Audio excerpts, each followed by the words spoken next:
रक्षितं मासुतं शोकविनाशकारणं नमामि विघ्नेश्वर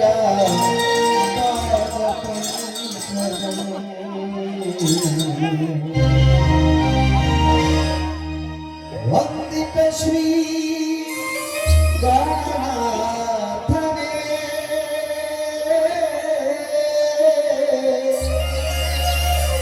मंदरथेरा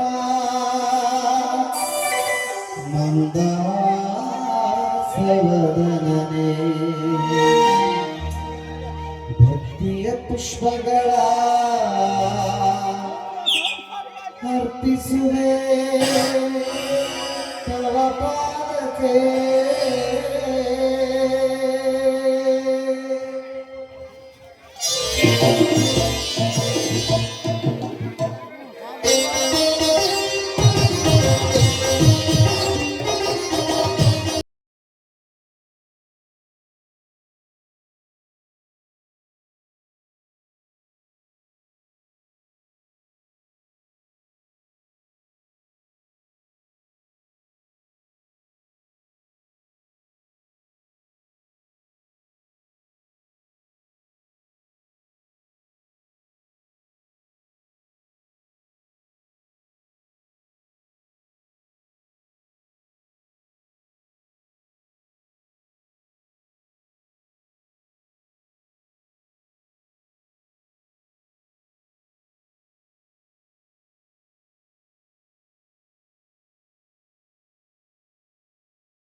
ಬಸವೇಶ್ವರ ಸ್ವಾಮಿ ನಿಮಗೆ ನಮೋ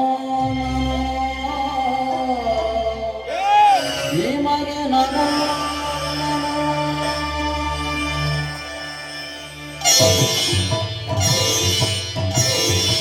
ಉದಿಸಲಿ ಬಾನಿನ ರವಿಯು ಬೆಳಗಲಿ ನನ್ನ ಸ್ಥಳವು ಉದಿಸಲಿ ಬಾನಿನ ರವಿಯು ಬೆಳಗಲಿ ನನ್ನ ಸ್ಥಳವು ಬೆಳಗಲಿ ನನ್ನ ಸ್ಥಳವು ಬೆಳಗಲಿ ನನ್ನ ಸ್ಥಳವು ಬೆಳಗಲಿ ಗಾಳಿಯು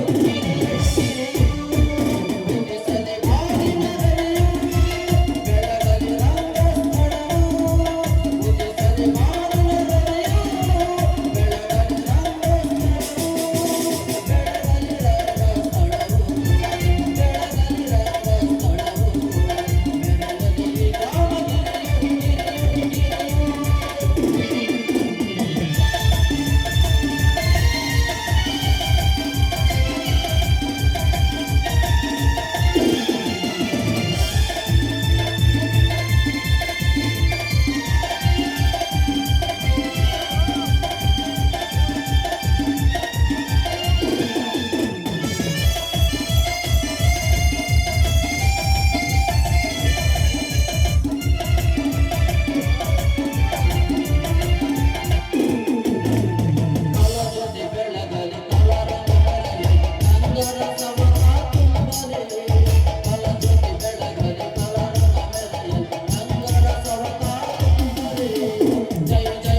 ತುಣಕಲ್ ಬಿದಿರಿ ಶ್ರೀ ಬಸವೇಶ್ವರ ಸ್ವಾಮಿ ಸ್ಮರಿಸುತ್ತಾ ಶ್ರೀ ಗುರು ಕೊಟ್ಟೂರು ಗುರುಬಸವೇಶ್ವರ ನಾಟ್ಯ ಕಲಾ ಸಂಘ ಕೊಟ್ಟೂರು ಇವರ ಪಾತ್ರ ಪರಿಚಯ ಹೀಗಿರುತ್ತದೆ.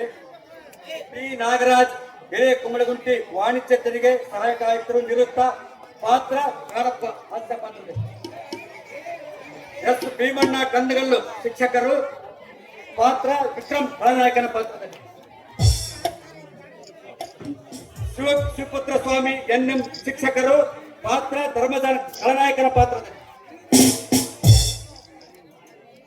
ಎಸ್ ರುದ್ರೇಶ್, ಪಾತ್ರ ಶಿವಣ್ಣ ಕಥಾನಾಯಕ ಪಾತ್ರದಲ್ಲಿ. ಎಂ.ಡಿ. ಶಿವಕುಮಾರ್ ಮನೆ ಮಾಚಿಕೇರಿ, ಪಾತ್ರ ರಮೇಶ್ ಕಥಾನಾಯಕನ ಪಾತ್ರದಲ್ಲಿ. ಎಸ್ ಗುರುಬಸವರಾಜ ಗೌಡರು ಶಿಕ್ಷಕರು, ಪಾತ್ರ ವಿಜಯ ಕಥಾನಾಯಕ ಪಾತ್ರದಲ್ಲಿ. ಎಚ್ ಲೋಕೇಶ್ ಬೇವೂರು ಗೃಹರಕ್ಷಕ ಕೊಟ್ಟೂರು, ಪಾತ್ರ ಕಾಳಿಂಗ ಕ್ರಾಂತಿಕಾರಿ ಪಾತ್ರದಲ್ಲಿ. ರಾಮಪ್ಪ ತಿಮ್ಮಲಾಪುರ ಸಿದ್ಲಿಂಗನ ಪಾತ್ರದಲ್ಲಿ ಹಾಸ್ಯ ಪಾತ್ರದಲ್ಲಿ ಕಾಣಿಸಿಕೊಳ್ಳುವರು. ಕನಕಪ್ಪ ಇಂದರಗಿ, ಪಾತ್ರ ನಂಜುಂಡ ಹಾಸ್ಯ ಪಾತ್ರದಲ್ಲಿ ಕಾಣಿಸಿಕೊಳ್ಳುವರು. ಎಸ್ ನಾಗರಾಜ ಗೌಡರು, ಪಾತ್ರ ಪುರೋಹಿತ ಮತ್ತು ಪೊಲೀಸ್ ಪಾತ್ರದಲ್ಲಿ ಕಾಣಿಸಿಕೊಳ್ಳುವರು. ಮತ್ತು ನಾನಂದ್ರೆ ಪಿ ಗುರು ಬಸವರಾಜ ಕೊಟ್ಟೂರು ಇನ್ಸ್ಪೆಕ್ಟರ್ ಪಾತ್ರದಲ್ಲಿ ಕಾಣಿಸಿಕೊಳ್ಳುತ್ತಿದ್ದೆ. ಮತ್ತು ಸ್ತ್ರೀ ಪಾತ್ರದಲ್ಲಿ ಜ್ಯೋತಿ ಪಾತ್ರದಲ್ಲಿ ಶೋಭಾ ಚಿತ್ರದುರ್ಗ ಇವರು ಅಭಿನಯಿಸುವರು. ರಾಧನ ಪಾತ್ರದಲ್ಲಿ ಕೀರ್ತಿ ಕಡೂರು ಇವರು ಅಭಿನಯಿಸುವರು. ಸಿಂಗಾರಿ ಪಾತ್ರದಲ್ಲಿ ಐಶ್ವರ್ಯ ಚಿತ್ರದುರ್ಗ ಇವರು ಅಭಿನಯಿಸುವರು. ಸಂಗೀತ ನಿರ್ದೇಶಕರಾದ ಕೆ ತಿಪ್ಪಸ್ವಾಮಿ ಸೂದಹಳ್ಳಿ ಇವರು ನಮ್ಮ ಗುರುಗಳು, ನಮ್ಮ ನಾಟಕ ಕಲಿಸಿದಂತ ಗುರುಗಳು ಕೆ ತಿಪ್ಪಸ್ವಾಮಿ ಸೂದಹಳ್ಳಿ. ಮತ್ತು ವಾದ್ಯರಿಂದ ರಾಘವೇಂದ್ರ SLR ಮೆಲೋಡಿಸ್ ಚಿತ್ರದುರ್ಗ ಇವರ ತಂಡದವರಿಂದ.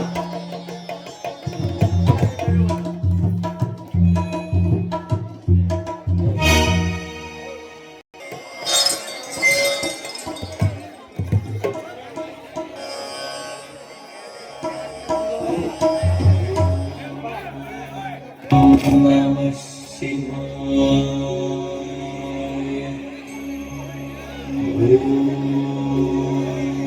Namah Shivaya.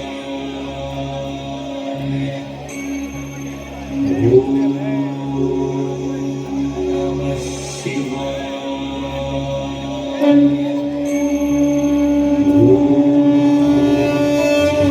Namah Shivaya.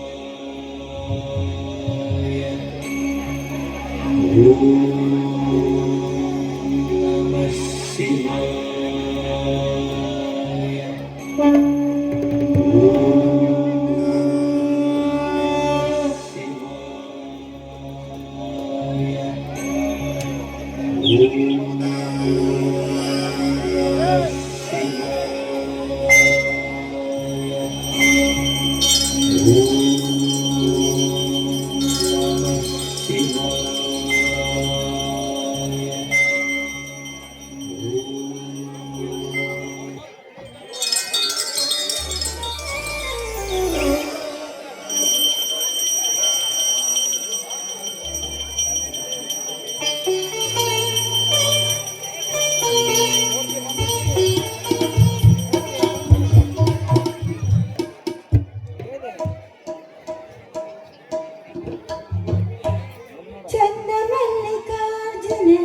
ಹೇ ಭೂಮ, ನಿನ್ನ ಅಪಾರವಾದ ಮಹಿಮೆ ಬಹುದೊಡ್ಡದು ತಾಯಿ. ಅಂತೆ ಜಗದ ಸಕಲ ಜೀವರಾಶಿಗಳಿಗೂ ಆಹಾರ ದಾಸರಿಯಾಗಿ ಕಾಪಾಡುತ್ತಿರುವ ಈ ನಿನ್ನ ಮಣ್ಣಿನ ಮಡಿಲ ಮಕ್ಕಳನ್ನು ಕಾಪಾಡುತ್ತಾ ಇಲ್ಲ.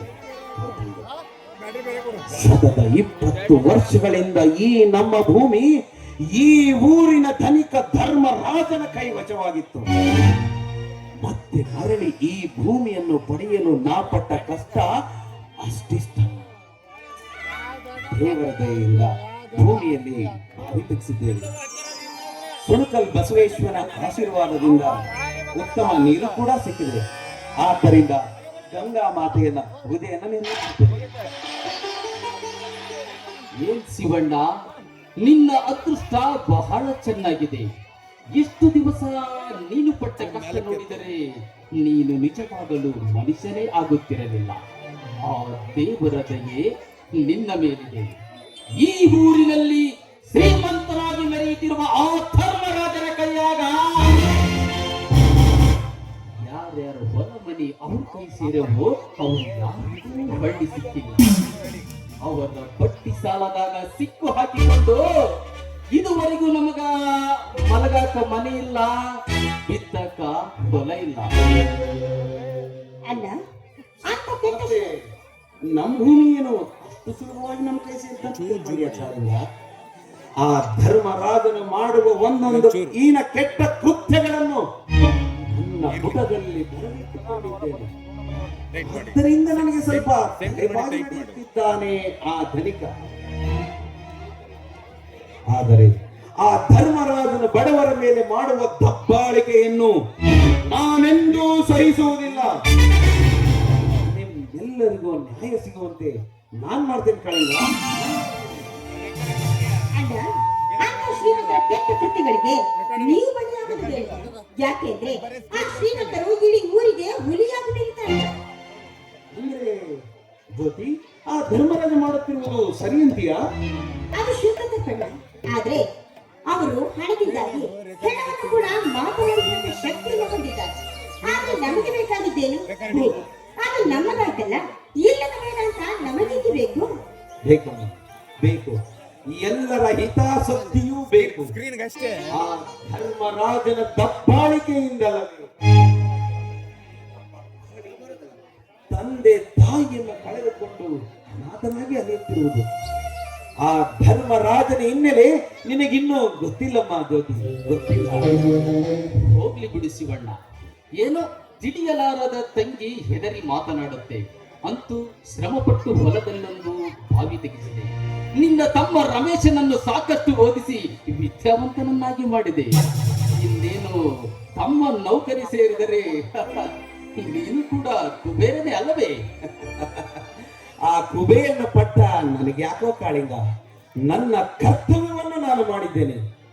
ಈ ಸಲ ನನ್ನ ತಮ್ಮ ಫಸ್ಟ್ ಕ್ಲಾಸ್ ಅಲ್ಲಿ ಪಾಸ್ ಆದ ಅಂದ್ರೆ ಎಲ್ರಿಗೂ ಸಿಹಿ ಅನಿಸ್ತೇನೆ ಅಷ್ಟೇ. ತಂಗಿ ಜ್ಯೋತಿಯ ಕಂಕಣ ಬಗ್ಗೆ ನೋಡಿದಂತೆ ಇಡೀ ಊರಿಗೆ ಹೋಳಿಗೆ ಹೋಳಿಗೆ ಊಟನೇ ಹಾಕಿಬಿಡ್ತೀನಿ. ಅಣ್ಣ, ರಮೇಶ್ ಅಣ್ಣ ಅಂತೂ ಫಸ್ಟ್ ಕ್ಲಾಸ್ ಅಲ್ಲಿ ಪಾಸ್ ಆಗ್ತಾನೆ. ಫೇಲ್ ಅನ್ನೋ ಶಬ್ದ ಅವನ ಹತ್ರ ಇಲ್ಲವೇ ಇಲ್ಲ. ಆದ್ರೆ ಈ ನನ್ನ ತಂಗಿ ಮದುವೆ ಮಾಡ್ಬೇಕು ಅಂದೆಲ್ಲ ಇದು ಮಾತ್ರ ಶುದ್ಧವಾದ ತಪ್ಪು. ಶಿವಣ್ಣ, ನೀನು ನಿಜವಾಗಲೂ ತುಂಬಾ ಅದೃಷ್ಟವಂತ. ಯಾಕೆಂದರೆ ತೋಟದಲ್ಲೊಂದು ಅರಳು ನಿಂತ ಗುಲಾಬಿಯಂತೆ ನಿನ್ನ ಮನೆಯಲ್ಲೊಂದು ಬೆಳೆದು ನಿಂತಿದೆ ನಿನ್ನ ಮುದ್ದು ತಂಗಿ ಜ್ಯೋತಿ. ಮನುಷ್ಯನಿಗೆ ಆಸರ ಬೇಸರ ಸಹಜ. ಅದರಲ್ಲಿ ಸಮಭಾಗಿಯಾಗಿ ಹೊಂದಿಕೊಂಡು ಹೋಗಲು ನಿನಗೊಂದು ನಿಜ ಜೀವವಿದೆ.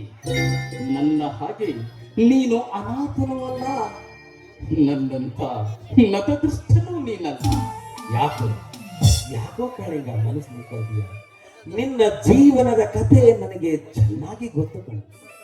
ಪಾಪ ಏನು ಅರಿಯದ ನಿನ್ನ ತಂದೆ ತಂದೆ ತಾಯಿಯರು ಆ ಧರ್ಮರಾಜನ ಕೆಟ್ಟ ಕೃತ್ಯಕ್ಕೆ ಒಂದೇ ಏಟಿಗೆ ಬಲಿಯಾಗಿ ಹೋದರು. ಏನ್ ಮಾಡಕ್ಕಾಗುತ್ತೆ, ವಿಧಿಯ ಹಣೆ ಬರಹ ಅಷ್ಟಿತ್ತು ಅನ್ಸುತ್ತೆ. ಆದ್ರೆ ನೀನ್ ಮಾತ್ರ ಮನಸ್ಸು ನಂಬ್ಕೊಬಿಡಕ್ಕಾಗಲ್ಲ. ಯಾಕೋ ನಿನಗೆ ನಾವಿಲ್ವಾ, ನಮ್ ಮನೆ ಇಲ್ವಾ, ನಮ್ ಪ್ರೀತಿ ಇಲ್ವಾ, ನಮ್ ವಿಶ್ವಾಸ ಇಲ್ವಾ? ಕಾಳಿಂಗ, ಮನುಷ್ಯ ದುಃಖದಲ್ಲಿದ್ದಾಗ ಅವನನ್ನು ಸಂತೈಸಬಹುದೇ ವಿನಃ ಅವನ ದುಃಖವನ್ನು ಹಂಚಿಕೊಳ್ಳಲು ಯಾರಿಂದಲೂ ಸಾಧ್ಯವಿಲ್ಲ. ಕಾಳಿಂಗ, ಯಾರಿಂದಲೂ ಸಾಧ್ಯವಿಲ್ಲ. ಅಣ್ಣ, ನೀವಿಬ್ರು ಏನ್ ಮಾತಾಡ್ತಾ ಇದ್ದೀರಾ? ನಿಜವಾಗ್ಲೂ ನನಗಂತೂ ಒಂದು ಚೂರು ಗೊತ್ತಾಗ್ತಾ ಇಲ್ಲ. ಆದ್ರೆ ಕಾಳಿಂಗನ ಜೀವನದಲ್ಲಿ ಯಾವುದೋ ಒಂದು ದೊಡ್ಡ ದುರಂತವಾದ ಕಥೆ ನಡೆದಿದೆ ಅನ್ನೋದು ಮಾತ್ರ ಗೊತ್ತಾಗ್ತಾ ಇದೆ. ಏನಿಲ್ಲ ಬಿಡಮ್ಮ ಜ್ಯೋತಿ, ಒಬ್ಬ ಮಾನವನಿಗಿರಬೇಕಾದ ಕಷ್ಟ ಸುಖ ನನ್ನ ಜೀವನದಲ್ಲಿಯೂ ಇದೆ. ಏನೋ ಮನಸ್ಸಿಗೆ ಬೇಸರವೆನಿಸಿದಾಗ ವ್ಯಥೆ ಪಡುವುದೊಂದು ನನಗೆ ರೂಢಿಯಾಗಿ ಬಿಟ್ಟಿದೆಯಮ್ಮ.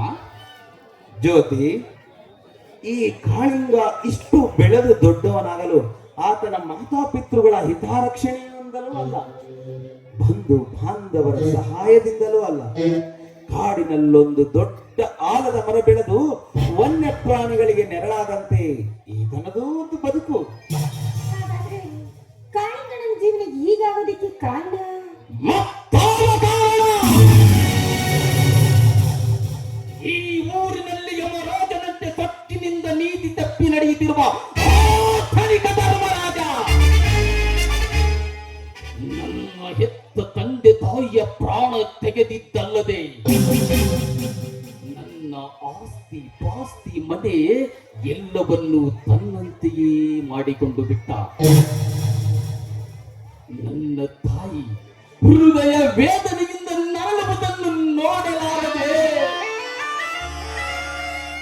ನನ್ನ ತಂದೆ ಬಡತನದ ಬವಣೆಯಲ್ಲಿ ಬಿದ್ದು ಬಳಲಾಡಲಾರದೆ ನೇಣು ಹಾಕಿಕೊಂಡು ಪ್ರಾಣ ಬಿಟ್ಟ.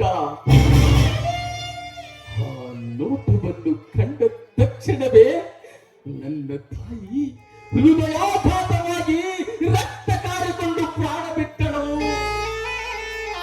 ಅಂದಿನಿಂದ ನಾನು ಅನಾಥನಾದನಮ್ಮ, ನಾನು ಅನಾಥನಾದೆ. ಬೇಡ ಕಾಳಿಂಗ, ಅಳಬೇಡ ಕಾಳಿಂಗ, ಅಳಬೇಡ. ಬೇಡುಂಡ ಬಾಯಿ ನಾಡೆಲ್ಲ ಖಂಡಿತು ಎನ್ನುವ ಹಾಗೆ ಪರಮಾತ್ಮನ ಕರುಣೆ, ಮಾನವನ ಪ್ರಯತ್ನ ಎಲ್ಲ ದೇವರ ಮೇಲೆ ಭಾರ ಹಾಕಿ ಮುನ್ನುಗ್ಗಬೇಕು. ಅದುವೇ ಛಲ, ಅದರಲ್ಲಿದೆ ಫಲ. ಕಾಳಿಂಗ, ನೀನು ಛಲವಂತನಿದ್ದೀಯ. ಈ ಜೀವನದ ಕಾಲ ಚಕ್ರದ ಅದೃಷ್ಟ ರೇಖೆಯು ಇಂದಲ್ಲ ನಾಳೆ ನಿನ್ನ ಬಳಿ ಬಂದು ನಿಲ್ಲುವುದೆನ್ನುವ ನಂಬಿಕೆ ನನಗಿದೆ.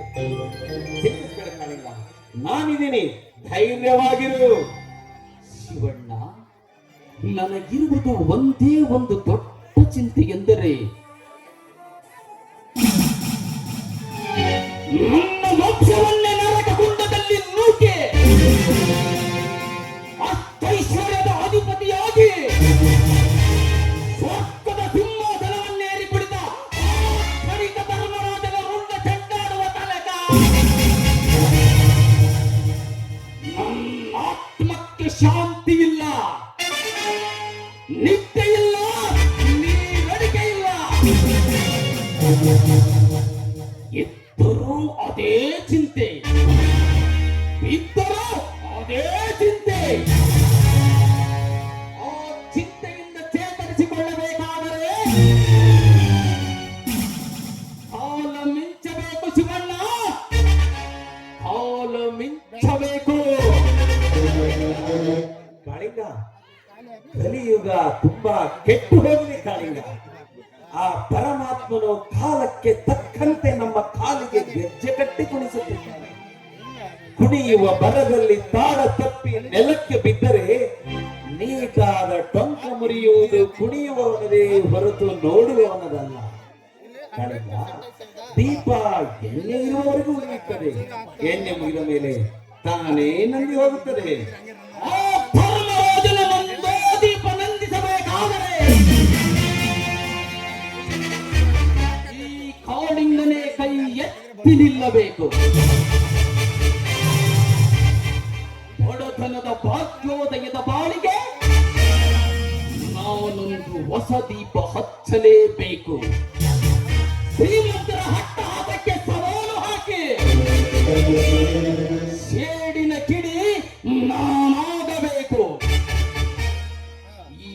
ನಾಡಿನಲ್ಲಿ ನಮ್ಮಂತ ಬಡವರ ಮಾಲಿನಿಯರ ಮಾನ ಕಳೆಯುವ ಹೀನ ಕುಲದ ಕಾಮ ಪಿಶಾಚಿಗಳ ದೌರ್ಜನ್ಯ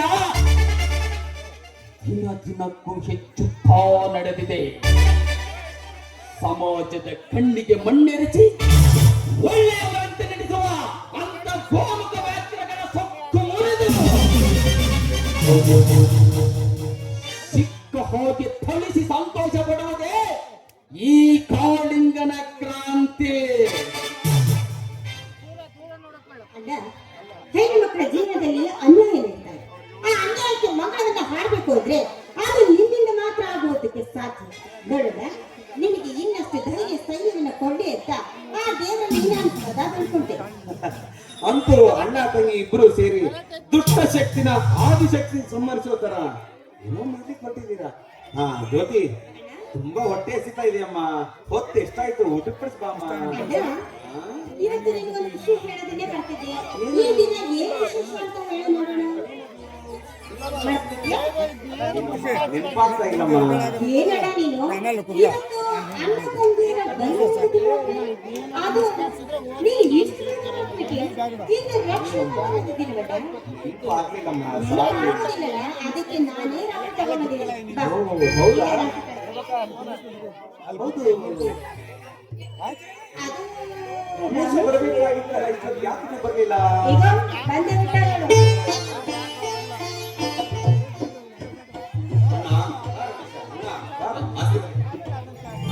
ನೂರು ಕಾಲ ಬಸವೇಶ್ವರನಿನ್ನ ಚೆನ್ನಾಗಿಟ್ಟಿರ್ಲಪ್ಪ.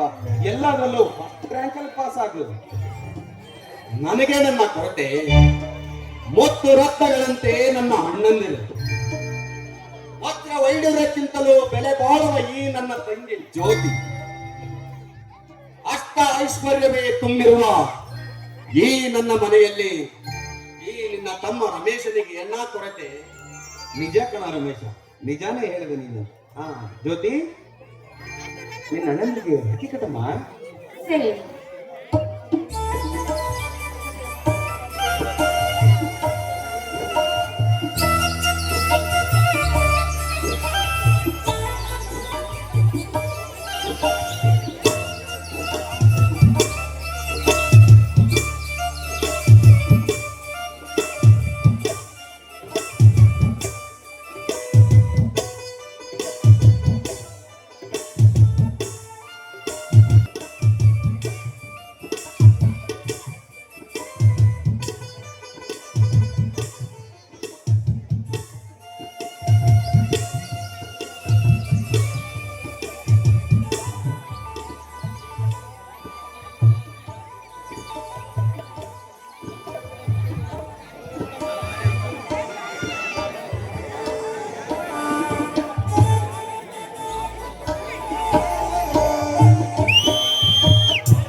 ರಮೇಶ, ಕಳಿಂಗ, ನೋಡಿದ್ರೇನು, ನಾವು ಮರ್ತಿದ್ರು ನಮ್ಮ ತಂಗಿ ಅಣ್ಣ ತಂಗಿಯರ ಸಂಬಂಧದ ರಕ್ಷಣಾ ಬಂಧನವನ್ನು ಹೇಗೆ ನೆನ್ಪಿಟ್ಕೊಂಡಿದ್ದಾಳೆ. ಇದಕ್ಕೆ ಕಣ ಅನ್ನೋದು ಸಂಬಂಧ ಅಂತಂದೇಳಿ. ಅದಕ್ಕೆ ಹೆಂಗ ಅನ್ನೋದು ಗಿಫ್ಟ್ ಕೊಡ್ಬೇಕು ಅಂತ ಹೇಳಿ. ಅಲ್ಲಮ್ಮ, ನಮ್ ಗಂಡನ ಮನೆಗೆ ಕಳಿಸ್ಬೇಕಾದ್ರೆ ಹಂಗೆ ಕಳಿಸ್ತೀವಾ? ಅದು ಅದು ಅದು ಬೇರೆ, ಅದು ಬೇರೆ. ಎಲ್ಲವನ್ನೂ ಕೊಟ್ಟು ಕಳಿಸ್ತೀವಲ್ವಾ? ಅಂದ್ರೆ? ನಿನ್ ಗಂಡನ್ಗೆ ಒಂದು ಕೆಲಸನ ಕೊಡ್ತೀರ ಬಿಡುತ್ತಾಯಿ ನಿನ್ ತವ್ರ ಮನೆಯಿಂದ.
ಈಗ ಆ ಗಿಡದ ಕೆಳಗೆ ಹೋಗಿ ಎಲ್ಲರೂ ಜೊತೆ ಕೂತು ಊಟ ಮಾಡ್ಕೊಂಡು ಹೋಗೋಣ.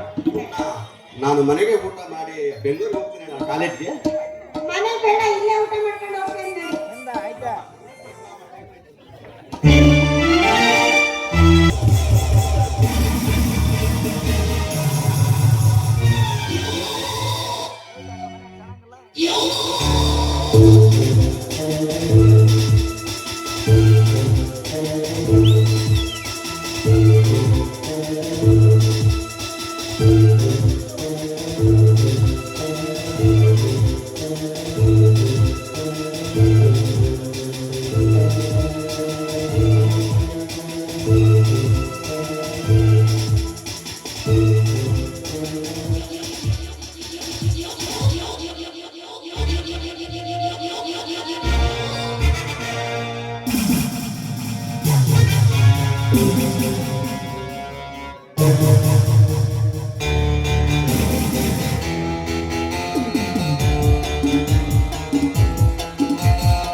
ನಾನು ಸತತ 20 ವರ್ಷಗಳ ಕಾಲ ಈ ಊರ ಧನಿಕ ಧರ್ಮದ ಪರ್ಸನಲ್ ಸೆಕ್ರೆಟರಿ ಆಗಿ ಕಾರ್ಯನಿರ್ವಹಿಸಿದರೂ ಕೂಡ ನನ್ನ ಕಾರಸ್ಥಾನದ ಕೈ ಚಳಕ ಇನ್ನೂ ಅವನಿಗೆ ತಿಳಿದಿಲ್ಲ.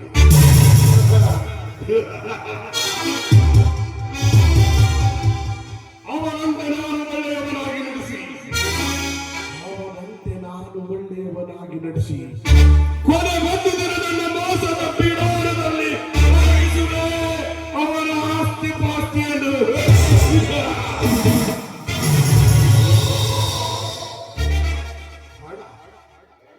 ಹಣವೆಂದು ಒಂದೇ ಸಮನೆ ಸಾಗುತ್ತಿದೆ ಈ ಹುಚ್ಚು ಸಮಾಜ. ನನ್ನ ಜೀವನದ ಇತಿಹಾಸದ ಪುಸ್ತಕದ ಪುಟದಲ್ಲಿ ಪ್ರಕಟಗೊಂಡಿದೆ.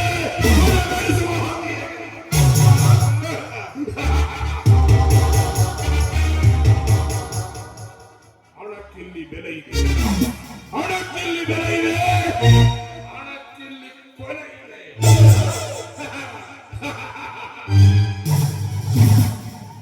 ಮೋಸ ವಂಚನೆಗಳಿಗೆ ಮರ್ಯಾದೆ, ನ್ಯಾಯ ನೀತಿಗಳಿಗೆ ಅಧಿಕಾರ.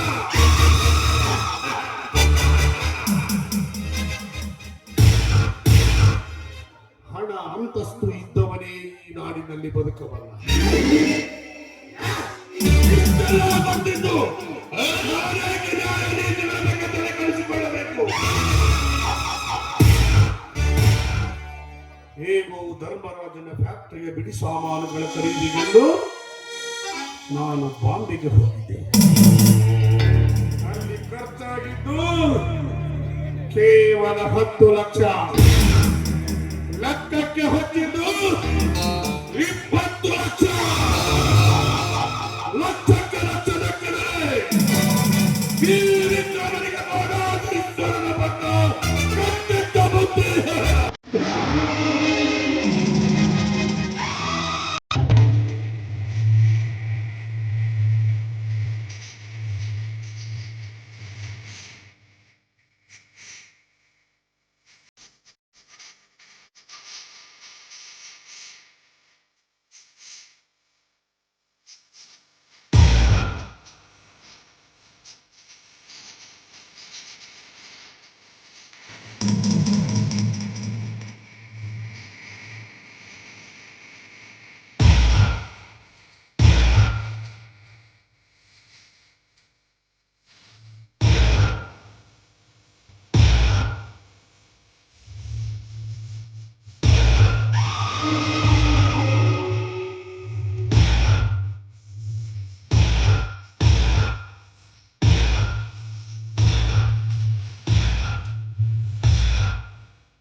ಓಹೋ ಕಾಳಿ,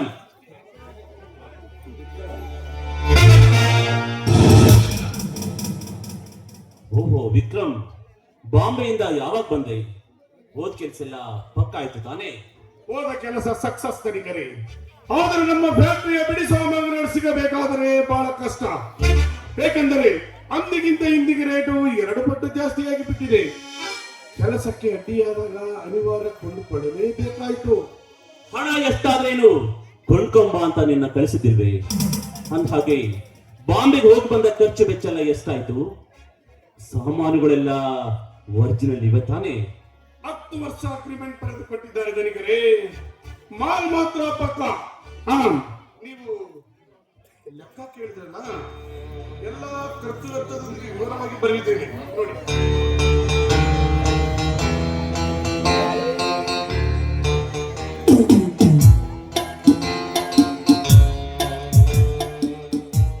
ಇದೇನು ವಿಕ್ರಮ್, ಮುಂಬೈ ಟಾಟಾ ಕಂಪನಿಯಲ್ಲಿ ಖರೀದಿಸಿದ ಸಾಮಾನುಗಳ ಖರ್ಚು 20 ಲಕ್ಷ, ಊಟ ವಸತಿಯ ಖರ್ಚು 25,000, ಒಟ್ಟು 20,25,000. ವಿಕ್ರಮ್, ನೀನೇನು ಮುಂಬೈಗೆ ಬಿಡಿ ಸಾಮಾನುಗಳನ್ನ ಖರೀದಿ ಮಾಡ್ಲಿಕ್ಕೆ ಹೋಗಿದ್ಯೋ ಅಥವಾ ಮುಂಬೈ ಟಾಟಾ ಕಂಪನಿಯನ್ನೇ ಖರೀದಿ ಮಾಡ್ಲಿಕ್ಕೆ ಹೋಗಿದ್ಯೋ? ಕೇವಲ ಒಂದೇ ಒಂದು ವರ್ಷದಲ್ಲಿ ರೇಟ್ ನಲ್ಲಿ ಇಷ್ಟೊಂದು ವ್ಯತ್ಯಾಸ ಆಗ್ಲಿಕ್ಕೆ ಸಾಧ್ಯ? ನೋಡಿ ಧನಿಕರೇ, ನಾನು ಕೊಟ್ಟ ಲೆಕ್ಕದಲ್ಲಿ ನಿಮಗೆ ಏನಾದ್ರೂ ಅನುಮಾನ ಕಂಡು ಬಂದ್ರೆ ಟಾಟಾ ಕಂಪನಿಗೆ ನೀವೇ ಫೋನ್ ಮಾಡಿ. ಅಷ್ಟು ಕೂಡ ಗ್ಯಾರಂಟಿ ಆಗಿದ್ದರೆ ನೀವೇ ಭೇಟಿಯಾಗಿ ಬನ್ನಿ. ಅಲ್ಲ ಧನಿಕರೇ, ನಿಮ್ಮ ಜೀತದ ನೀವು ಹೇಳಿಕೊಟ್ಟ ವಾಕ್ಯವೇ ಮುಖ್ಯ. ಕಾಯಕವೇ ಕೈಲಾಸವೆಂದು ಕಾಯಕಕ್ಕೆ ಕಳಕ ಬಿಟ್ಟು ಮೋಸ ಮಾಡುವ ಮತಿಯಿಂದ ನಾನಾಗಲಾರೆ. ನೀನು ಮೋಸಗಾರನು ಮುಖೀನನು ಎಂದು ನೀನು ಹೇಳಬೇಕಾಗಿಲ್ಲ. ನೀನು ಬರೆದಿಟ್ಟ ಫ್ಯಾಕ್ಟರಿಯ ವೇಬಿಲ್ ಲೆಕ್ಕದ ಪುಸ್ತಕವೇ ಹೇಳ್ತದೆ ಎಂತ ಮೋಸಗಾರ ಅಂತ. 1ಕ್ಕೆ 10 ಪಟ್ಟಿ ಲೆಕ್ಕ ಹಚ್ಚಿ ತೋರಿಸಿದ್ರೆ ದುಡ್ಡು ಅಂದ್ರೆ ನಮ್ಮ ದೊಡ್ಡಪ್ಪನ ಮನೆ ಆಸ್ತಿ ಅಂತ ತಿಳ್ಕೊಂಡಿದ್ದೀನೋ? ಅಂತೂ ನನ್ನ ಮೇಲೆ ಎಲ್ಲರ ವಿಶ್ವಾಸವು ಕಡಿತವಾಗಿದೆ. ಅಲ್ಲ ಧನಿಕರೇ, ನಾನು ಬರೆದಿಟ್ಟ ಲೆಕ್ಕದಲ್ಲಿ ವ್ಯತ್ಯಾಸವಾಗಿರುವುದು ಕಾರ್ಮಿಕರ ಬೋನಸ್ ಹಾಗೂ ಸಂಬಳ ಅಷ್ಟೇ. ಹೇಗೆ ನಾನು ಕೊಟ್ಟ ಲೆಕ್ಕದಲ್ಲಿ ನಿಮಗೆ ಅನುಮಾನವೇ? ಕಾರ್ಮಿಕರ ಸಂಬಳ ಬೋನಸ್ ಅಂತ ಲೆಕ್ಕದಲ್ಲಿ ಹೇಳ್ತಾರೆ. ಆದರೆ ಈಗ ಕಾರ್ಮಿಕರು ಮುಷ್ಕರ ನಡೆಸುತ್ತಿದ್ದಾರೆ. ನಾವೇನು ಆ ಬಡಪಾಯಿಗಳಿಗೆ ಕೊರತೆ ಮಾಡಿದ್ದೀವಿ ಎಂದು ಅವರು ಈ ಕೆಲಸ ಮಾಡ್ತಿದ್ದಾರೆ. ಒಂದು ವೇಳೆ ನಮ್ಮ ಎದುರಿಗೆ ನಿಂತು ಅವರು ಹೋರಾಡುವುದಾದರೆ ಹಿಂದೆ ಆ ಕಾರ್ಮಿಕರನ್ನ ಕಿತ್ತು ಹಾಕಿಬಿಡಿ. ನಾಳೆ ಪರ ಊರಿಂದ ಕಾರ್ಮಿಕರನ್ನ ತರಿಸಿ ಕೆಲಸ ಮಾಡಿಸಿದ್ರಾಯ್ತು. ವಿಕ್ರಮ್, ಅದು ಸರಿ. ಇಷ್ಟು ದಿನ ಈ ವಿಷಯವನ್ನು ನನಗೆ ಯಾಕೆ ತಿಳಿಸಲಿಲ್ಲ ನೀನು? ಧನಿಕರೇ, ನಾವು ಕಾರ್ಮಿಕರ ಕೈಯಲ್ಲಿ ಕೆಲಸ ಮಾಡಿಸಿಕೊಳ್ಳುತ್ತೇವೆ ಎಂದ ಮೇಲೆ ಅವರು ಹೋರಾಡುವುದು ಅಥವಾ ಜಗಳ ಮಾಡುವುದು, ಸ್ಟ್ರೈಕ್ ಮಾಡುವುದು ಸಹಜ. ನಾನು ಇಷ್ಟು ದಿನ ಊರಲ್ಲಿ ಇರಲಿಲ್ಲ. ಈ ನಿಮ್ಮ ಮಗನ ಕೈಯಲ್ಲಿ ಸಿಕ್ಕು ಇಷ್ಟು ಅಲ್ಲೋಲ ಕಲ್ಲೋಲವಾಯಿತು. ನಾನಿದ್ದಾಗ ಅವರಿಗೆ ಈ ರೀತಿ ಮಾಡಲಿಲ್ಲ, ನೀವೇ ಹೇಳಿ. ಹೌದು ವಿಜಯ್, ನೀನಿನ್ನು ಮುಂದೆ ಕಾರ್ಮಿಕರ ತಟ್ಟೆಗೆ ಹೋಗ್ಕೊಡುದು, ಕಾರ್ಮಿಕರಿಗೆ ಯಾವುದೇ ರೀತಿಯ ಸಹಕಾರ ಮಾಡಿಕೊಡುದು, ನಾವು ಹೇಳ್ತಂತೆ ಕೇಳ್ಕೊಂಡು ಕೆಲಸ ಮಾಡಿದ್ರೆ ಸರಿ. ಇಲ್ಲದೆ ಹೋದರೆ ಹಾಗೆ ಉಪವಾಸ ಮಲಗಿಸಬೇಕು ಅವರ ಪಾಯಿ ಬಟ್ಟಿ ಮಕ್ಕಳನ್ನ. ವಿಕ್ರಮ್, ನೀನೀಗಲೇ ಹೋಗಿ ಫ್ಯಾಕ್ಟರಿ ಶುರುವಾಗುವಂತೆ ಮಾಡು. ವಿಜಯ್, ನೀನು ಫ್ಯಾಕ್ಟರಿಯ ಸಂಪೂರ್ಣ ಜವಾಬ್ದಾರಿ ನೋಡ್ಕೊಂಡು ಹೋಗು. ಅಂದಹಾಗೆ ಈ ವಿಕ್ರಮ್ಗೆ ಎದುರಾಡಿ ಕಂಪನಿಯನ್ನ ಬಂದ್ ಮಾಡೋ ಪ್ರಯತ್ನ ಮಾತ್ರ ಮಾಡಬೇಡ. ಅಪ್ಪಾಜಿ, ಏನಪ್ಪ ಇದು? ನಮ್ಮ ಕೈ ಕೆಳಗೆ ಕೂಲಿ ಆಳಾಗಿ ಕೆಲಸ ಮಾಡುವ ಈ ಕಳ್ಳ ಮ್ಯಾನೇಜರ್ ನಿಮಗೆ ಮುಖ್ಯವಾದ ಎತ್ತ ಮಗ ವಿಶ್ವಾಸ ಇನ್ನಾದ ನಡುವೆ ಹಾಗೆ ನಿಮಗೂ ಒಂದು ಕಾಲ ಬಂದ್ರೆ ನನಗೂ ಒಂದು ಕಾಲ ಬರ್ತದೆ. ನಾನು ಈಗಲೇ ಫ್ಯಾಕ್ಟ್ರಿಗೆ ಹೋಗಿ ಕಾರ್ಮಿಕರನ್ನ ಉದ್ದೇಶಿಸಿ ಮಾತನಾಡಿ ಅವರ ಕೆಲಸ ನಡೆಯುವಂತೆ ಮಾಡ್ತೀನಿ. ಅದು ಹೇಗೆ ದುಡಿಸ್ಕೊಳ್ತಿರೋ ನೀವೇ ದುಡಿಸ್ಕೊಳ್ರಿ, ನಾನು ನೋಡ್ತೀನಿ. ಅಪ್ಪಾಜಿ ಬರ್ತೀನಿ ಅಪ್ಪಾಜಿ.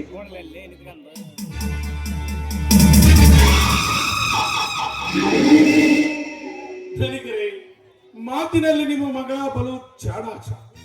ಫ್ಯಾಕ್ಟರಿಯಲ್ಲಿ ನನ್ನ ಸಂಗಡ ಮಾತು ಜಗಳ ಮಾಡ್ತಾನೆ ಇದ್ದಾನೆ. ಈ ರೀತಿ ಜಗಳ ಮಾಡಿದ್ರೆ ಆ ಫ್ಯಾಕ್ಟರಿಯ ಗತಿ ಏನು? ಆ ಕಾರ್ಮಿಕರ ಗತಿ ಏನು? ಧನಿಕರೇ, ನಾನು ಬಾಂಬೆಗೆ ಹೋಗಿ ಬಂದ ಲೆಕ್ಕವನ್ನೆಲ್ಲ ನಾನು ಆಫೀಸಲ್ಲಿ ಕುಂತು ಲೆಕ್ಕ ಹಚ್ಚಬೇಕು. ನಾನು ಬರ್ತೀನಿ.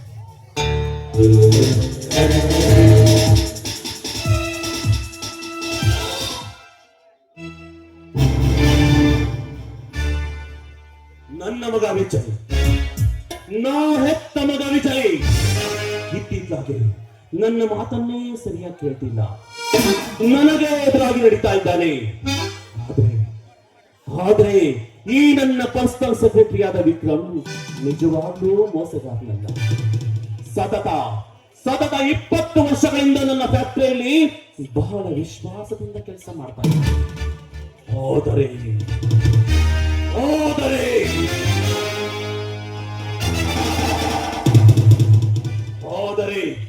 ಇದೇ ಊರಲ್ಲಿ ನನ್ನ ಎದುರಾಗಿ ನಡೀತಾ ಇರುವ ಕೋಳಿಂಗ ನನ್ನ ತಲೆ ಎತ್ತಿ ನಡೆಯಬೇಕಾದ್ರೆ ಈ ಊರಿನ ಶಿವಣ್ಣನ ಕುಮ್ಮಕ್ಕೂ ಬೆಂಬಲ ಅವನಿಗಿರ್ಲೇಬೇಕು. ಎಂದಿಲ್ಲ ನಾಳೆ ಕಾಳಿಂಗ ಅವರ ಅಪ್ಪನ ಆಸ್ತಿಯನ್ನ ಕೇಳಿಕ್ಕೆ ನಮ್ಮ ಮನೆ ಬಾಗಿಲಿಗೆ ಬಂದೇ ಬರ್ತಾನೆ.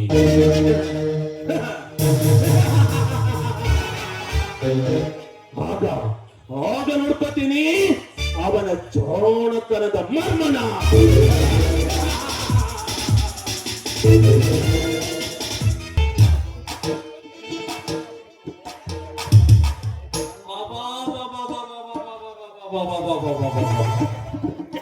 ಈ ಕಿರಾಣಿ ಅಂಗಡಿ ವ್ಯಾಪಾರನೇ ಬಹಳ ಕಷ್ಟದ್ರಿ. ಅಲ್ರಿ, ನಮ್ಮ ಅಜ್ಜ ಮುತ್ತಾತನ ಕಾಲದಿಂದನೂ ನಮ್ಮದು ಕಿರಾಣಿ ಅಂಗಡಿ ಮನೆತನ ರೀ. ಆದ್ರೆ ನಮ್ಮ ಕಾಲಕ್ಕೇನು ವ್ಯಾಪಾರ ಏನು ಕಡಿಮೆ ಇಲ್ರಿ, ಬೇಕಾದಂಗ ವ್ಯಾಪಾರ ಐತ್ರಿ. ಆದ್ರ ಬಟ್ಟೆ ಪಡ್ಗೆ ಏನಾದ್ರು ಮಾಡ್ಬೇಕಲ್ರಿ. ಬಟ್ಟೆ ಐತಿ, ಮಾಡ್ಲೇಬೇಕು. ವ್ಯಾಪಾರ ಐತಿ, ಅದೇ ಸುಳ್ಳಲ್ರಿ. ಹೊಟ್ಟಿ ಸಲುವಾಗಿ ಏನಾದ್ರು ಮಾಡ್ಲೇಬೇಕಲ್ರಿ. ಯಾಕೆ ಗೊತ್ತರ? ಎಲ್ಲಾರು ಮಾಡುವುದು ಹೊಟ್ಟೆಗಾಗಿ, ಗೇಣು ಬಟ್ಟೆಗಾಗಿ, ಗೇಣು ಬಟ್ಟೆಗಾಗಿ. ಎಲ್ಲಾರು ಮಾಡುವುದು ಹೊಟ್ಟೆಗಾಗಿ, ಗೇಣು ಬಟ್ಟೆಗಾಗಿ, ಗೇಣು ಬಟ್ಟೆಗಾಗಿ. ಎಲ್ಲಾರು ಮಾಡುವುದು ಹೊಟ್ಟೆಗಾಗಿ, ಗೇಣು ಬಟ್ಟೆಗಾಗಿ, ಗೇಣು ಬಟ್ಟೆಗಾಗಿ. ಎಳ್ಳುಗಳ ಕುಟ್ಟಿಕೊಂಡು ಎಳ್ಳುಗಳ ಹೊತ್ತುಕೊಂಡು ಕೂಲಿಗಳ ಮಾಡುವುದು ಹೊಟ್ಟೆಗಾಗಿ. ಎಳ್ಳುಗಳ ಕುಟ್ಟಿಕೊಂಡು ಎಳ್ಳುಗಳ ಹೊತ್ತುಕೊಂಡು ಕೂಲಿಗಳ ಮಾಡುವುದು ಹೊಟ್ಟೆಗಾಗಿ. ನಾಲ್ಕು ವೇದ ಪುರಾಣ ಪಂಚಾಂಗ ಹೋಗಿಕೊಂಡು ಕಾಲ ಕಳೆಯುವುದೆಲ್ಲ ಹೊಟ್ಟೆಗಾಗಿ. ಎಲ್ಲಾರು ಮಾಡುವುದು ಹೊಟ್ಟೆಗಾಗಿ, ಹೊಟ್ಟೆಗಾಗಿ, ಗೇಣು ಬಟ್ಟೆಗಾಗಿ. ಎಲ್ಲಾರು ಮಾಡುವುದು ಹೊಟ್ಟೆಗಾಗಿ, ಗೇಣು ಬಟ್ಟೆಗಾಗಿ, ಗೇಣು ಬಟ್ಟೆಗಾಗಿ. ಬಡಿದು ಕಬ್ಬಿಣ ಕಾಸಿ ತುಪ್ಪಾಗಿ ಮಾಡು ಬಡಿದ ಗುಂಡು ಮಾಡುವುದು ಹೊಟ್ಟೆಗಾಗಿ. ಬಡಿದು ಕಬ್ಬಿಣ ಕಾಸಿ ತುಪ್ಪಾಗಿ ಮಾಡು ಬಡಿದ ಗುಂಡು ಮಾಡುವುದು ಹೊಟ್ಟೆಗಾಗಿ. ಹುಟ್ಟೆ ಕುರಿಗೆಯಿಂದ ಎಣ್ಣೆ ಮಣ್ಣ ಹಾದ ಮಾಡಿ ಹುಟ್ಟೆ ಬಡಿದು ಬೆಳೆಯುವುದು ಹೊಟ್ಟೆಗಾಗಿ. ಎಲ್ಲಾರು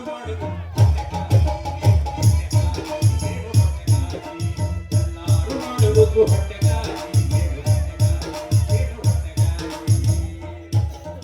ವ್ಯಾಪಾರ ಏನು ಬೇಕಾದಷ್ಟೈತ್ರಿ. ಆದ್ರ ಬೆಳೆದು ನಿಂತು ನನ್ನ ಮಗಳು ಎದಿ ಮಠ ಬೆಳೆದು ನಿಂತು ನನ್ನ ಮಗಳು ಮದುವೆ ಆಗಿಲ್ರಿ. ಇನ್ನು ಅದೇ ಒಂದು ಕಷ್ಟದ ಕೆಲಸ ರೀ ನಮಗೆ. ನಾವು ಏನಾದ್ರೂ ಬ್ಯಾಸರ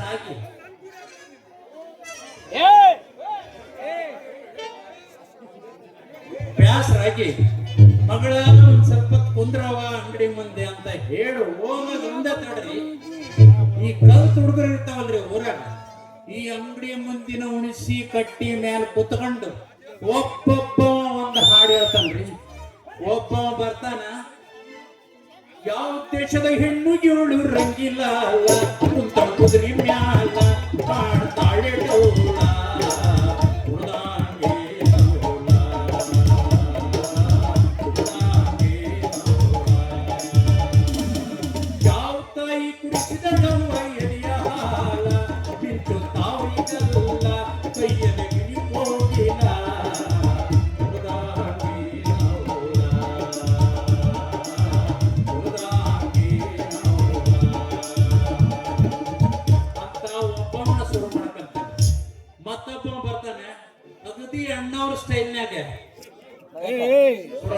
ಹೇಳ್ತಾನೆ.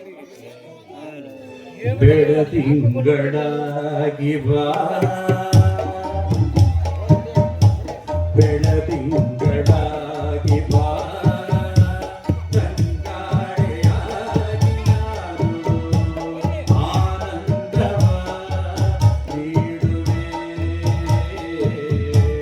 ಒಂದಾಗುವೆ. ಬೆಳದಿಂಗಳಾಗಿ ಬಾ. ಹಿಂಗಾಗಿ ಒಬ್ಬ ಕೆಣಕ್ತಾನೆ.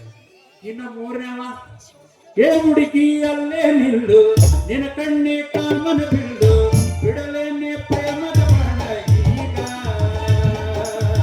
ಬಿಚ್ಚಾಗಿ ಆಡಿದರಾಗ ಸೊಗಸಾದ ಪ್ರೀತಿಯ ರಾಗ, ನಾನೀಗ ಕಾಣುವ ಒಳ್ಳೆ ಯೋಗ. ಓ ಭಾಮ ಸತ್ಯಭಾಮ, ಓ ಭಾಮ ಸತ್ಯಭಾಮ. ಈ ನಮೂನಿ ಒಬ್ಬೊಬ್ಬ ಒಂದೊಂದು ನಮೂನಿ ಹಾಡು ಹೇಳ್ಕೊಂಡು ನಮ್ಮ ಹುಡುಗಿನ ಕೇಳಿಸಿ ಬಿಡ್ತಾರೆ. ಇದನ್ನೆಲ್ಲ ಕೇಳಿಸ್ಕೊಂಡು ನನ್ನ ಹುಡುಗಿ ಒಂದು ನಮೂನಿ ಆಗಿ ನಾನು ಮನೆಗೆ ಹೋಗ ಮುಂದೆ ತಡ, ಯಪ್ಪೋ ಯಾವಾಗ ಮಾಡ್ತೀನಿ, ಯಪ್ಪೋ ಯಾವಾಗ ಮಾಡ್ತೀನಂತ ಮದುವೆನ ಅಂತ ಕೇಳಕ್ ಸುಮ್ಮಚ್ಕೊಂಡ್ಬಿಡ್ತಾಳ್ರಿ. ಏನೇ ಹೇಳ್ರಿ, ಇವೊಬ್ಬ ತಲೆ ತುಂಡಿನಂತ ಗಂಡು ಮಗ ಇದ್ರೆ 2 ತೊಲ ಬಂಗಾರ ಇದ್ದಂಗೆ ನೋಡ್ರಿ. ನೀವು ಅಷ್ಟೇ ಆ ನಮನೆ ಇರುತ್ತೆ ನೋಡ್ರಿ.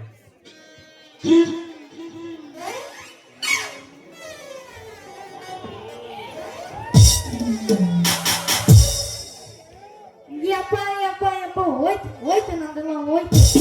ಅಲ್ಲ ಬಂಗಾರದ ಗಂಟಿ ಹಾಕಿ 8 ತಿಂಗಳು ಆಯ್ತು. ಆ ಬೋರ್ಮಲ್ ಸರ ಮಾಡಿಸ್ಕೊಡ್ತೀನಿ ಅಂದವ. ಅವ್ರ ಮನೆಗೆ ಹೋದ ತಕ್ಷಣ ನಿಂದ ಹಾಕ್ತೀನಿ ಅಂತ ಹೇಳಿ ಹೋಗ್ಬಿಟ್ಟ. ಬರೀ ಬಾಯಿ ಮಾತಲ್ಲೇ ಹೇಳ್ತಾವ, ಕೈಗಳಿಂದ ಮಾಡುವಾಗ ಮೊಲ್ಲಗಳು. ಅಲ್ಲವ ಮಗ ಬಂದ್ಬಿಟ್ಟೇನೋ, ಅಲ್ಲವ ನಾನು ಇನ್ನು ಹೊರಗೆ ಹೋಗೋದೇ ತಡ. ಕರ ಕರ್ಕೊಂಡು ಎಣ್ಣೆ ಮಣಕ ಬಂದ ಬರ್ತಾವಲ್ಲ ಅಲ್ಲ, ಯಾರು ಕೂಡವ ನೀನ್ ಜಗಳ ಮಾಡ್ತಿದ್ದು? ಊರಾಗ ಮಂದಿ ಜಾತ್ರೆ ಐತೆ, ಬಸವೇಶ್ವರ ತಯಾರು ಮಾಡೋದಂತ ಬಹಳ ಪಾಪ ಅವ್ರವ್ರ ಕೆಲಸದಾಗ ಅವ್ರು ಇರ್ತಾರ. ನೀ ನಮ್ಮನಿ ಓಟ ಏನು ಯಾರು ಕೂಡವ ನೀನ್ ಜಗಳ ಮಾಡ್ತಿದ್ದು? ಏನ್ರಿ ಯಾರ್ರಿ ಮತ್ತೆ ಅಲ್ಲ, ನನ್ ಜೊತೆ ನಿನ್ನ ಮಗಳು ಇಷ್ಟೋ ತನಕ ನಮ್ಮ ಮನೆಗೆ ಬಂದು ಭರ್ಜರಿ ಜಗಳ ಮಾಡಿ ಬಂದಲ್ರಿ. ನಿನ್ನ ಮಗಳಿಗೆ ಸ್ವಲ್ಪ ಮಾಡ ಪುರ್ಸತ್ತು ಬೇಡ, ಗಡಗಡ ಮಾಡು. ನಾನು ಗಡಗಡ ಮಾಡವನೇ. ಆದ್ರೆ ಮತ್ತೇನ್ರಿ ನನ್ನ ಕೈಯಾಗ ಕೆಲಸ ಇತ್ತು, ನಿನ್ನ ಶೀತ ಅಷ್ಟೇ ನೋಡ್ರಿ. ಅಲ್ಲಲ್ಲೇ ತಮ್ಮ ಅದೇನೋ ಮಾಡೋದಂತ ಹಿಂದೆ ಮುಂದೆ ಏನಿಲ್ದ ಮುಂದೆ ನಮ್ಗೆ ಹೊಡೆಯಕತ್ತೀರೋ ತಮ್ಮ. ಲೇಯಪ್ಪ ಸ್ವಲ್ಪ ಟಿಮ್ಮಿಟ್ಟು ಮಾತಾಡ್ಬೇಡು, ಸೀದಾ ಬಿಚ್ಚಿ ಹೇಳಿಬಿಡು. ಅದೇನಲ್ಲೇ ನಿನ್ ಕೆಲಸ, ಅದೇನಲ್ಲೇ ನೀನ್ ಮಾಡಿದ್ದು.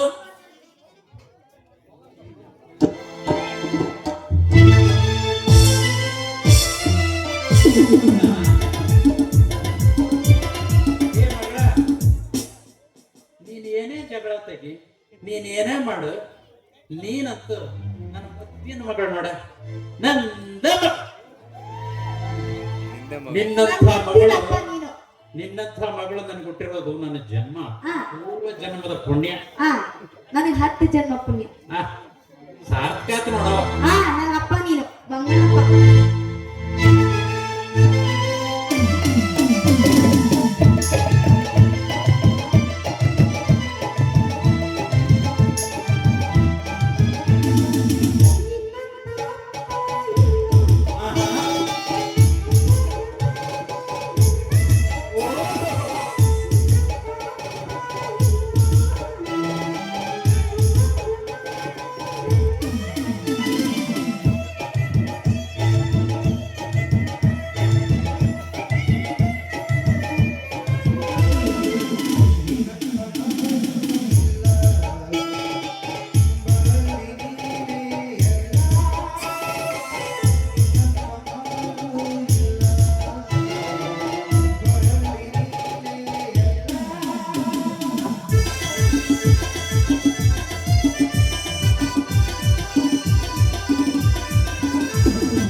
ನೀನು ಬರುವಾಗ ಜಗಳ ಆಡ್ತಿದ್ದಲ್ಲ, ಅದು ಯಾರು ಕೂಡ ನೀನ್ ಜಗಳ ಆಡ್ತಿದ್ದ? ಗೊತ್ತಿಲ್ಲ. ಸ್ವಲ್ಪ ಯಾರೇ ಅಲ್ಲ ಮತ್ಯಾರೇ ಕಡಬ್ನಾರ ಅಲ್ಲ ನನ್ನ ಜೊತೆ ನಿನ್ನ ಮಗಳು ಇಷ್ಟೋ ತನಕ ನಮ್ಮ ಮನೆಗೆ ಬಂದು ಭರ್ಜರಿ ಜಗಳ ಮಾಡಿ ಬಂದ್ರಿ ಅಲ್ರಿ ಕಡ ನಿನ್ನ ಮಗಳಿಗೆ ಸ್ವಲ್ಪ ಮಾಡ ಮಟ ಪುರ್ಸತ್ತು ಮಾಡ ಗಡಗಡ ಮಾಡು ಗಡಗಡ ಮಾಡು ನಾನು ಗಡಗಡ ಮಾಡ ಅಲ್ಲೇನ್ ಮಾಡಿ ನನ್ನ ಕೈಯನ್ ಕೆಲ್ಸ ಇತ್ರಿ ಅದಕ್ಕೆ ನಿಲ್ಸಿದ್ ನೋಡ ಈ ಕೆಲ್ಸ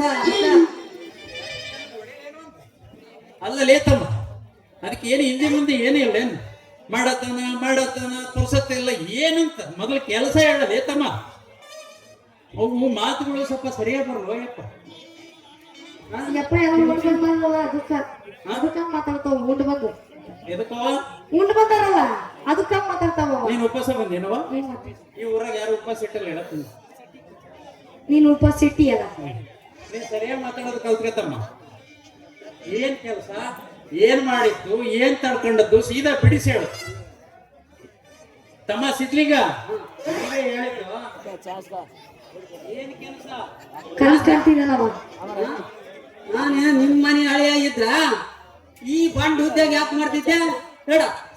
ನಿಮ್ಮ ಮನೆ ಊಟ ಉಂಡು ಕಟ್ಟಿ ಮೇಲೆ ಕುಂತ್ಕೊಂಡು ಸಾಂಗ್ ಹೇಳ್ತಿದ್ದೆ. ಸಾಂಗ್ ಅಕಸ್ಮಾತ್ ಮನ್ಸಿಗೆ ಬೇಸರ ಆದಾಗ ನಿನ್ನ ಮಗಳು ಕರ್ಕೊಂಡೋಗಿ ಬಾದಾಮಿ ಬನಶಂಕರಿ ಪಟ್ಟದ ಶ್ರೀರಂಗಪಟ್ಟಣ ತೋರ್ಸ್ಕೊಂಡು ನಮ್ ಬೇಸರ ಕರ್ಕೊಂಡ್ ಬರ್ತಿದ್ ನೋಡ್ರಿ. ಯಪ್ಪ ಈ ಬಾದಾಮಿ ಬನಶಂಕರಿ ಸಾಕೇನಪ್ಪ? ಇತ್ಲಾ ಬಂದಿಟ್ಟು ಹೋಗಿದ್ರಿ ಈ ಧರ್ಮಸ್ಥಳ, ಮಂಗಳೂರು, ಉಡುಪಿ ಅವೆಲ್ಲ ಮುಗಿಸಿ ಬರ್ಬೋದಾಗಿತ್ತಲ್ಲ. ತಲೆ ಸುತ್ತ ಐತಿಲ್ಲ ನಿಮ್ಗೆ? ಅಪ್ಪ ಎಂತ ನಮ್ಮನೆ ಕನಸ್ಕೊಳಕತ್ತೆ ನೋಡ. ಅವನ್ ತಲೆ ಸುದ್ದಿದ್ರ ಅವನೇ ಯಾಕ ನಿನ್ಗೆ ಹಿಂಗ್ ಮಾತಾಡಕತ್ತಿದ್ದ? ಒಳ್ಳೆ ಹುಚ್ಚ ನಾಯಿ ಕಡ್ದಿರಲ್ಲೇನೋ ಹಂಗ ಹುಚ್ಚ ನಾಯಿ ತಿರ್ಗಾಡಿ ನನ್ನ ಬನಶಂಕರಿ ಅಂತ ಆ ಜಾತ್ರೆ ಅಂತ ಈ ಜಾತ್ರೆ ಅಂತ ಎಲ್ಲ ಕರ್ಕೊಂಡು ಹೋಗ್ತಾನಂತ. ಇವ ಹುಚ್ಚ ಪ್ಯಾಲಿ ಅಂತ ಹುಚ್ಚ ಪ್ಯಾಲಿ ಬಾ ಈ ದರ್ಬೇಸ್ ಕೂಡ ಏನ್ ಮಾತಾಡ್ತೀನಿ ತಮ್ಮಲ್ಲಿ ಒಂದ್ ಮಾತ ಹೇಳ ನಿನಗೆ. ಹಾ ನೆರಿಗಿಲ್ದಲ್ಲಿ ಸೀರೆ ಉಡಬಾರ್ದಂತೆ, ಹಾ ಮನಸ್ಸಿಲ್ಲದ ಹುಡುಗಿ ಸೀರೆ ಹಿಡಿಬಾರ್ದು. ಹಾ ಓದಿತಾರ ಅಷ್ಟೇ. ಯಾಕಂತ ಮತ್ತೆ ಜರುಗು ತಿಂದಕ್ಕೆ ಹೊರಕ್ಕೆ ಬಾಡ್ರಿ. ಯಾಕ್ರಿ ಹೊಡಿಬೇಡ. ಯಾಕ ಕನ್ಸ್ ನನ್ಸ್ ಯಾಕ ಆಗ್ಬಾರ್ದು? ಅಕಸ್ಮಾತ್ ನಿಮ್ಮಪ್ಪ ಕೊಟ್ಟಾನಂತ ಇಟ್ಗ, ಅಕಸ್ಮಾತ್ ನಿಮ್ಮಪ್ಪ ಕೊಟ್ಟಾನಂತ ಇಟ್ಗ ಹಂಗ ಮಾತ್ ಕೊಡ್ಬೇಡ ಅಂತ ಹೇಳ್ತೀನಿ. ನಿನ್ನ ನೆಗದು ಬಿದ್ದು ಹಾಳ ಹೋಗ. ನನ್ನ ಗಂಡ ಹೆಂಗಿರ್ಬೇಕು ಗೊತ್ತಾ? ಒಳ್ಳೆ ಪ್ಯಾಂಟ್ ಶರ್ಟ್ ತೊಟ್ಟು ಸೂಟು ಬೂಟ್ ಹಾಕೊಂಡು ಕಣ್ಣಿಗೊಂದು ಚಸ್ಮಾ ಹಾಕೊಂಡು ಕೈಯಾಗ ಬ್ಯಾಗ್ ಹಿಡ್ಕೊಂಡು ಹಂಗ ಓಡಾಡ್ಕೊಂಡು ಬರ್ತಾ ಇದ್ರ ನನ್ನ ಹೀರೋ ಅಂತಿರ್ಬೇಕು. ಮತ್ತ ಹಂಗ ಇನ್ಕಮ್ ಇರ್ಬೇಕು, ಇನ್ಕಮ್ ಆಫೀಸರ್ ಇರ್ಬೇಕು ನನ್ನ ಗಂಡ. ಹೌದಾ ಯಪ್ಪ? ಮಗಳ ಸರಿಯಾಗಿ ಹೇಳಿದ್ ನೋಡವ. ನಾವು ಸಹ ಅಷ್ಟೇ ನನ್ನ ಮಗಳನ್ನ ಇನ್ಕಮ್ ಟ್ಯಾಕ್ಸ್ ಆಫೀಸರ್ಗೆ ಕೊಟ್ಟು ಮದುವೆ ಮಾಡ್ಬೇಕಂತ ಕಡೆ ತೀರ್ಮಾನ ಮಾಡ್ಬಿಟ್ಟಿದ್ದೇವೆ. ಗೊತ್ತೇನ ನನಗೆ? ಅಲ್ಲೋ ಇನ್ನು 10 ವರ್ಷ ನನ್ನ ಮಗಳ ಮನೆಗಿದ್ರು ಚಿಂತಿಲ್ಲ, ನಮಗೆ ಇನ್ಕಮ್ ಟ್ಯಾಕ್ಸ್ ಆಫೀಸರೇ ಬೇಕು. ಅದೇನ್ ಏನಾರ ಆಗಲಿ. ಹೌದಿಲ್ಲ ಮಗಳು? 10 ವರ್ಷ ಆಗೋದೆ. 10 ವರ್ಷ 20 ವರ್ಷ ಆಗ್ಲಿ. ನಮ್ದು ಹಠ ಅಂದ್ರೆ ಹಠ. ಹಾ ಹೌದಿಲ್ಲ? ಮುಚ್ಚಬಾಯಿ ಏನು ಮತ್ತೆ ಬರ್ತಾನೆ ನಮ್ಮಪ್ಪ. ಎಂತ ಶಿವರದಿ ಬಿಡಿ. ಹೋಗ್ತಿ ದೊಡ್ಡ ನೌಕರಿ ಮಾಡಾರ ಕತಿ ಕೇಳಿಲ್ಲ ನೀನು? ಮಾನ್ಯ ಬೆಂಗಳೂರನ್ನ ಕತಿ ಹೇಳ್ತೀನಿ ಕೇಳ. ಅವನು ದೊಡ್ಡ ಇನ್ಕಮ್ ಟ್ಯಾಕ್ಸ್ ನೌಕರಿ ಮಾಡ್ತಿದ್ನಂತೆ. ಮಾಡ್ಕೊಂಡು ಹೆಂಡತಿಗೆ ಎಣ್ಣೆ ಕುಡಿಸಿ ಸಾಯ್ ಹೊಡೆದ್ಬಿಟ್ನಂತ ನೋಡು ಆ ಪಾಪೆ. ಅಂದ್ರೆ ದೊಡ್ಡ ದೊಡ್ಡ ಕೆಲಸ ಇರೋರೆಲ್ಲ ಎಣ್ಣೆ ಕುಡಿಸ್ತಾರಂತ ನಿನ್ನ ಅಭಿಪ್ರಾಯ ಏನಪ್ಪ? ಲೇ ತಮ್ಮ, ಸುಮ್ಮನೆ ಜನನೆಲ್ಲ ಒಂದೇ ಸೇರ್ನಾಗ ಅಳೆಯಕ್ ಹೋಗ್ಬೇಡು. ಯೋಚನೆ ಮಾಡು. ಎಲ್ಲರೂ ಕಳ್ಳರಾಗಲ್ಲ. ನೀನ್ ಕಳ್ಳರಂದಷ್ಟೇ ಕಳ್ಳರಾಗಲ್ಲ, ನೀನು ಸುಳ್ಳ್ರಂದಷ್ಟಿಗೆ ಸುಳ್ಳ್ರಾಗಲ್ಲ. ಏತಮ್ಮ ಯೋಚನೆ ಮಾಡ್ಬೇಕು. ಹಂಗೇನಾದ್ರೂ ಅನಿಸ್ತೆ ಅಂದ್ರ ನನ್ನ ಮಗಳನ್ನ ಇನ್ಕಮ್ ಟ್ಯಾಕ್ಸ್ ಆಫೀಸರ್ ಕೊಡದಿದ್ರೆ ಚಿಂತಿಲ್ಲ, ಪೊಲೀಸ್ ಸಬ್ ಇನ್ಸ್ಪೆಕ್ಟರ್ ಕೊಟ್ಟು ಏನವ ಮಗಳು? ನೀನ್ ರೆಡಿ ಏನಿಲ್ಲ? ರೆಡಿ. ನೀನ್ ಹೇಳ್ತಾರೆ ನೀನ್ ಅವನ ಕೈಯಾಗ ಹಿಡ್ಕೊಂಬಂದಿರೋದ್ ನೋಡಿ ನನಗೆ ಯಾಕೋ ಅನುಮಾನಪ್ಪ. ಅದು ಏನು ಹಿಡ್ಕೊಂಬಂದ? ಜೋಬಾಗಿ ಏರಿಸ್ಕೊಂಡಲ್ಲ ಅವಲ್ಲ ನಿನ್ ಕೂಡ ಮಾತಾಡ್ಕೊಂತ ನಿಂತ್ರ ನನ್ನ ತಲೆ ಕೆಡೋದ್ ಗ್ಯಾರಂಟಿ. ನಾನು ನಿನ್ ಮಗಳು ಯಾವ ಆಫೀಸರ್ ಆಗಲ್ಲಂದ್ರ ಈ ರಾಜನೇ ತಾಳಿ ಕಟ್ಟೋದು. ಇವನು ಇಲ್ಲಂದ್ರ ಮುನ್ಸಿಪಾಲ್ಟಿ ಮಾಡಿರಲ್ಲ, ಮುನ್ಸಿಪಾಲ್ಟಿಯರೇ ಗ್ಯಾರಂಟಿ. ಲೇ ತಮ್ಮ, ನಿಂದೇನೈತ ಅಟ್ ನೋಡ್ಕೊಳ್ಳಲ್ಲ ನೀನು. ಬೇರೆ ಯಾರು ಸಿಗ್ತಾರಂತ ನೀನ್ ಯಾಕೆ ಯೋಚನೆ ಮಾಡಕ್ ಹೋಗ್ತಿ? ಹಾ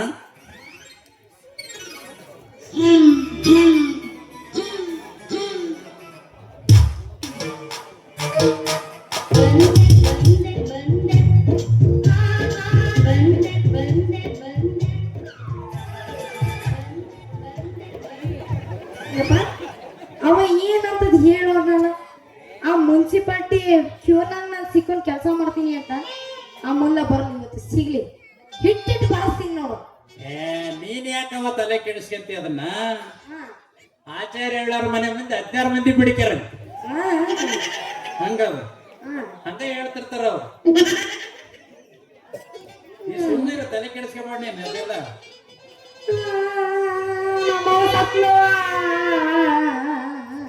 ಯಾಕ್ರಿ ಕಡಪ್ಪರ, ನಿಮ್ಮ ಮಗ ಯಾಕೆ ರಸ್ತೆದಾಗ ನಿಂತ್ಕೊಂಡು ಹೊಳಕ ನಿಂತಾಳಲ್ಲ?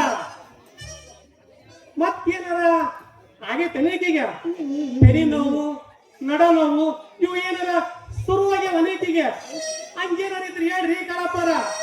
ನಮ್ಮ ಆಯುರ್ವೇದಿಕ್ ಗಿಡಮೂಲಿಕೆ ಔಷಧಿನ ಈಕಿ ಕೊಟ್ಟು ಸರಿ ಮಾಡ್ಬಿಡ್ತೀವಿ. ನೀನು ಬಂದೇನಪ್ಪ, ನೀನೊಬ್ಬ ಕಡಿಮೆ ಆಗಿತ್ತು ನೋಡಪ್ಪ. ಮಗಳ ಒಂದು ತಲ್ಲೆ ಓತು ಅನ್ನೋದ್ರಲ್ಲಿ ಮತ್ತೊಂದು ತಲ್ಲೆ ಸ್ಟಾರ್ಟ್ ಆಗ್ತದೆ. ಎಲ್ಲಿ ಗಂಟು ಬೀಳ್ತೀರೋ ತಮ್ಮ ನೀವು?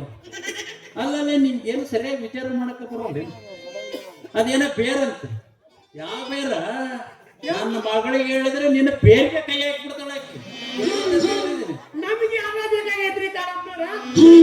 ನಮಗೆ ಬೇರೆ ಕೈ ಬೇರೆ ಕೈ ಹಾಕಿ ಸುಮ್ಮನೆ ಬಿಡಲ್ಲ, ಎತ್ತು ಪೀಸ್ ಮಾಡಿ ಬೀಸ್ ಹಾಕ್ಬಿಡ್ತಾಳ. ನಾನು ಅದೇ ಹೇಳ್ತಿದ್ದೆ, ನೀ ಅರ್ಧ ಕೇಳಿಸ್ಕೊಬೇಡ ನೀನು. ನೋಡ ತಮ್ಮ, ಬಹಳ ಮುಂದೆ ಕನಸು ಕಾಣಕ್ ಹೋಗ್ಬೇಡ ನೀನು. ನನ್ನ ಮಗಳು ಅಳ್ತಿದ್ಲು ನಿಜ, ಆದ್ರೆ ನಿನ್ನೆ ಬೇರಿಗೆ ಅಳ್ತಿದ್ದಿಲ್ಲ. ಆಕಿಗೆ ಮನಸ್ಸಿಗೆ ಒಂದ್ ಸ್ವಲ್ಪ ಬೇಜಾರಾಗತ್ತೆ, ಅದಕ್ಕೆ ಹೇಳ್ತಾಳ. ಅದಕ್ಕ ಅಂತೀರ್ರಿ ಕಾರಪ್ಪರ. ನಾನು ನಮ್ಮ ಆಯುರ್ವೇದಿಕ್ ವೈಜ್ಞಾನಿಕ ದೃಷ್ಟಿಯಿಂದ ನಾವು ನೋಡಿದ್ರ ನಿಮ್ಮ ಮಗಳಿಗೆ ಮಾನಸಿಕ ರೋಗ ಐತಿ ಅಂತ ಕಾಣ್ತೈತಿ. ಅದಕ್ಕೆ ಚಿಂತೆ ಮಾಡ್ರಿ ನೀವು. ಅದಕ್ಕೆ ಸಹಿತ ನಮ್ಮ ಹತ್ರ ಐತಲ್ಲ ಬೇರು ಕೊಟ್ಟೆಲ್ಲ ಸರಿ ಮಾಡಿಬಿಡ್ತೀನಿ. ನೀವು ಕೊಡ್ತಗನ ಮಕ್ಕಳಿಗೆ ಮಾನಸಿಕ ರೋಗ ಅಂದ್ರೆ ಎಲ್ಲಿ ಕಳಿಸ್ಬೇಕಂತ ಮಾಡಿ ನೀವು ಎಲ್ಲಿ ಸೂಕ್ತ ಐತಿಲ್ಲ. ಅವ ಒಬ್ಬ ಬಿಗ್ನಾಸಿ ಬಂದ, ಯಾವ್ದೋ ಮುನ್ಸಿಪಾಲ್ಟಿ ಕ್ಯೂನಿಗೆ ತಗೊಳಕ್ ಈ ಕೆಲಸ ಮಾಡೋ ಅಂತ ಹೇಳ್ದ. ಈ ದರ್ಬೇಸಿ ಬಂದಾನ, ಇದು ಯಾವ ಪಂಚಾಯತಿ ಕ್ಯೂನಿಗೆ ತಗೊಳಕ್ ಹೋಗ್ತಾನ ಗೊತ್ತಿಲ್ಲ. ಅಲ್ಲ ಮತ್ತ ಇಲ್ಲಿ ಕುಂತಿರೋ ಮಂದಿಗೆ ಹೋಗೋಕ್ ಸುಮ್ಮನೆ ನಿಮಗೆ ನಡಕ್ಕೂ ನೋವಾಗಿತ್ತ, ಕೆಲ್ಲಿ ನೋವಾಗಿತ್ತ, ಅದು ನೋವಾಗಿತ್ತ, ಇದು ನೋವಾಗಿತ್ತ ಅಂತ ಕೇಳಿದ್ರ ಯಾರಾದ್ರೂ ಜನ ಸುಮ್ಮನೆ ಬಿಟ್ಟಾರ ಏನೋ. ಅಲ್ಲ ಇವ್ ಕೇಳಕ್ಕೇನ RMP ಡಾಕ್ಟರ್ ಏನು ಮತ್ತ? RMP ಡಾಕ್ಟರ್ ದಿನಾಬೋದು ನನ್ನ ಹತ್ರ ಟ್ರೈನಿಂಗ್ ತಗೊಂಡ್ ಹೋಗ್ತಾರ. ಡಾಕ್ಟರ್ ಅಂದ್ರೆ ನಮ್ದು ಹಂಗಲ್ಲ. ಆಯುರ್ವೇದಿಕ್ ವೈಜ್ಞಾನಿಕ ದೃಷ್ಟಿಯಿಂದ ರೋಗ ಕಂಡಿಡಿದು ಅದಕ್ಕೆ ಕಾಡು ಔಷಧಿ ಕೊಟ್ಟು ಬಿಡ್ತೀವಿ. ಕಾಡು ಔಷಧಿ ಕೊಟ್ಟು ಬಿಡ್ತೀವಿ. ಕಾಡು ಔಷಧಿ? ಕಾಡು ಔಷಧಿ ಅಲ್ಲೋ ತಮ್ಮ, ಊರ ಔಷಧಿ ತಗೊಂಡರೆ ಕೊಳ್ಳೆ ಹೊಡಿಯಕತ್ತಾರ. ನೀನ್ ಕಾಡು ಔಷಧಿ ಕೊಟ್ಟು ಕಾಡಿಗೆ ಕಳಿಸ್ಬೇಕಂತ ಮಾಡಿ ಏನೋ. ಸುಡುಗಾಡಿಗೆ ಹೋಗ್ತಾರ, ಸುಡುಗಾಡಿಗೆ ಅಷ್ಟೇ. ಸುಡುಗಾಡಿಗೆ ಹೋಗಂಗಿಲ್ಲ ಅವರು. ಇನ್ನ ಸಮಾಜದಾಗ ಬದುಕಿ ಬಾಯ ಮಾಡ್ತಾರ ಕಾಡಪ್ಪನವ್ರ. ನಮ್ಮ ಔಷಧಿ ತಗೊಂಡವ್ರು ಇಷ್ಟು ಮುಂದಕ್ಕೆ ಬಂದಾವ. ಇವ್ರಾಗ ಇವ್ರಿಗೇನು ಕರ್ಮ ಬಂದಿತ್ತು ಮಾರಾಯ ನಿನ್ನ ಔಷಧ ತಗೊಳಕ್ಕೆ? ಅಲ್ಲವಾ ಇವನೇನೋ ಬಾಳ ಹೇಳ್ತಾನೆ. ಅದೇನೋ ಬಾಳ ಜನ ಮುಂದಕ್ಕೆ ತರ್ಸ್ಯಾನಂತೀವ. ಏನ್ ತರ್ಸಿಪ್ಪ ಮುಂದಕ್ಕೆ? ಯಾರನ್ನ ಮುಂದಕ್ಕೆ ತರ್ಸಿಯೋ, ಯಾರನ್ನ ಹಿಂದಕ್ಕೆ ತರ್ಸಿದೀಯೋ? ಏನ್ ತರ್ಸಿ ಕೇಳಪ್ಪ ಫಸ್ಟ್. ಮುಂದಕ್ಕೆ ಬಂದೈತಿ ಅಂತ ನೀವು ತಪ್ಪು ತಿಳ್ಕೊಬೇಡ್ರಿ. ನಾನು ಮೊದಲಿಗೆ ಈ ಊರಾಗ ಬಂದಾಗ ಒಬ್ಬೊಬ್ಬರಿಗೆ ಟಿವಿ ಎತ್ತಿ ಒಂದು ನಮೂನಿ ಕಿಳಿ ಕ್ಯಾಪರ್ ಗೊಂಬೆ ಹಾಕಿತ್ತು. ಯಾರ್ ಈಗ ಯಾರ್ದಾಗಿತ್ತು? ಕಿಳಿ ಕ್ಯಾಪರ್ ಗೊಂಬೆ ಇದಕ್ಕೆ ಹೋಗ್ಬಿಟ್ರ ಅವ್ರು ನಿನ್ನ ಮತ್ತೆ ನಿನಗೆ ಗೊಂಬಿ ಮಾಡಿ ಬಿಡ್ತಾರ. ಬಂದಿ ಮಾತಾಡ ನಾನು ಹೇಳೋದು ಪೂರ್ಣ ತಿಳ್ಕೊಳ್ಳೋದು. ಮಗಳ, ನಾನು ರೇಷನ್ ಕೊಟ್ಟಿದ್ದು ಬಾಕಿ ಕೊಡಾಕ ಮನುಷ್ಯ ಅಂಗಡಿ ಹತ್ರ ಬಂದನ. ಹಾ ಒಂದ್ 5 ನಿಮಿಷ ಹೋಗಿ ಬಂದ್ಬಿಡ್ತಾವ. ನೀ ಸೀದಾ ಮನೆಗೆ ಹೋಗ್ಬೇಕವ ನೀನು. ಆಯ್ತು ಬಾ. ಮತ್ತೇನಾದ್ರೂ ಇಲ್ಲೇ ಹಂಗ ಹಿಂಗ ಅಂದ್- ಅವ್ನಿಗ ನನ್ಗಲ್ಲ. ಆಮೇಲೆ ಹೇಳಿ ಕಾಣಪ್ಪರ ಜಾಸ್ತಿ ಕೆಂಬೇಡ. ಇಲ್ಲ ಇಲ್ಲ ಇಲ್ಲ ಇಲ್ಲ. ಮತ್ ನಿನ್ನ ಆಯುರ್ವೇದಿಕ್ಕಿಗೆ ನಿನಗೆ ರೋಗ ಬರೋ ನಮ್ಮನೆ ಹೊಡೆದು ಬಿಡ್ತು ನೋಡು. ಇಲ್ರಿ ನಾ- ಬಾಯ್.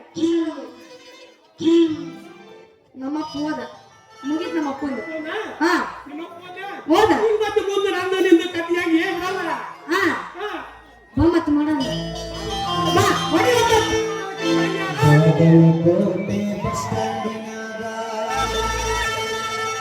ಮುತ್ತಾಳ ಕಡಿಬಿಡಿಕಿ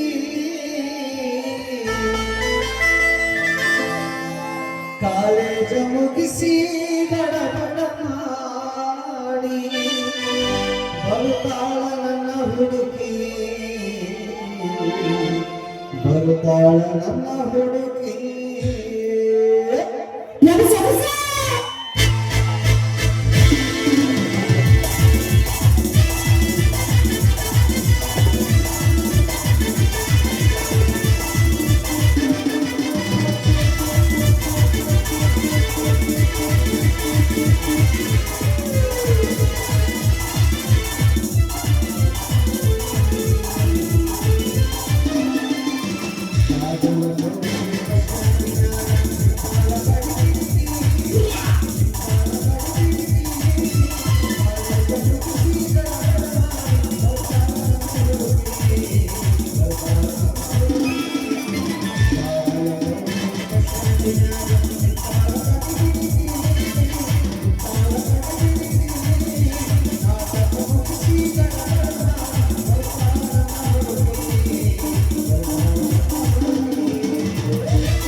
ಏನ್ ಹೆಣ್ಣೈತಿ ಇವ್ನು ಸಿಂಗಾರ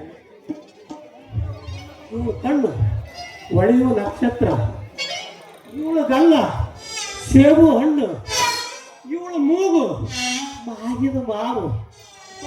ಬಾಬಾ ಇವತ್ತು ಬಿತ್ತು ನೋಡ್ರಿ ಈ ಹುಡುಗಿ ಮೇಲೆ ನನ್ನ ಕಣ್ಣು. ಆ ಹುಡುಗಿಗೆ ನಮ್ಮ ಗಿಡಗೋಣಿಕೆ ಕೊಡದೇ ಇದ್ರ ಆ ಕಾಡಪ್ಪನ ನಾವು ಓಡಿಸಿದ್ದು ಹೋಗಿದ್ರ ನನ್ನ ಹೆಸರು ನಂಜುಂಡರೇ ಅಲ್ಲ.